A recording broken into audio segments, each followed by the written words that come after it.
Guys, kami pasal na. Sila lang ang dalawang iniintay, kaya hindi kami makakain.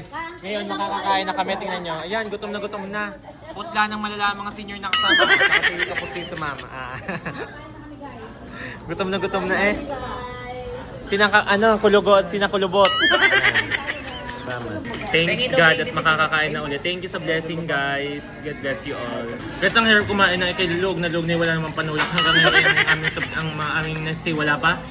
Ngayon ang mga senior hindi magkanlulunok, naiipon sa butse. Marami sila ang humaang kinain, hindi makababa. Dito ko hindi walang mainom. Kumain ng manghang-hanghang na nga. Ang tagal Wala pa ding inumin hanggang ngayon, guys.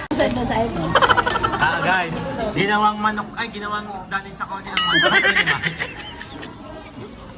Busog na busog nasa ko kanina gutom na gutom hindi magkang uubos. Dami. Dahil guys, mababait kaming nilalang, kaya naman nililigpit na namin yung kinainan namin. Wow! Nililigpit namin kasi nakakaawa naman yung mga crew, napakadaming tao, tapos pagod na sila. Kaya kami na yung nagligpit, ayan. So guys, finally tapos na kami. Thank you so much. Pauwi na kami. Bye bye guys, thank you so much. God bless you. Bye, tapos na. Ayan.